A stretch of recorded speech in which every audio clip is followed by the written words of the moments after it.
Hello दोस्तों, राधे राधे, जय श्री कृष्णा। दोस्तों, आज हम आप लोगों के लिए एक अवसानी माता का गीत लेकर आए हैं। आप लोग वीडियो को लास्ट तक देखिए और लाइक, सब्सक्राइब, शेयर और कमेंट ज़रूर कीजिएगा। कमेंट तो आप लोग ज़रूर कीजिएगा क्योंकि आप लोग के कमेंट का हम बहुत बेसब्री से इंतज़ार करते हैं। और लाइक भी करना मत भूलिएगा। चलिए देर ना करते हैं, वीडियो की तरफ आपको ले चलते हैं, सुनाते हैं।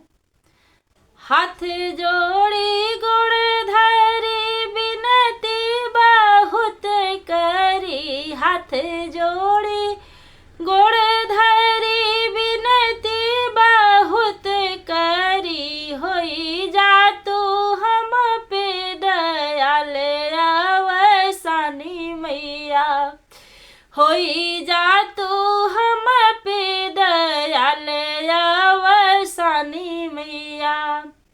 पुतवा तो मांगी मैया धर्म करन बदे, पुतवा तो मांगी मैया धर्म करन बदे, गोड़वा धोवन के पतो है अवसानी मैया, गोड़वा धोवन के पतो है अवसानी मैया।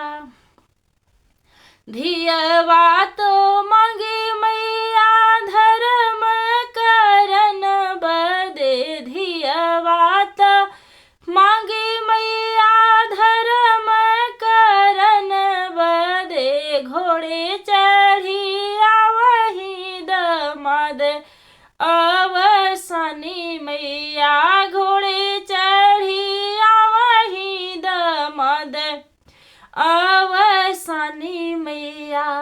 बाह भरी चूड़ी मांगी मांग के सिंदूर मांगी, बाह भरी चूड़ी मांगी मांग के सिंदूर मांगी, जुग जुग बढ़े यही बात अवसानी मैया, जुग जुग बढ़े यही बात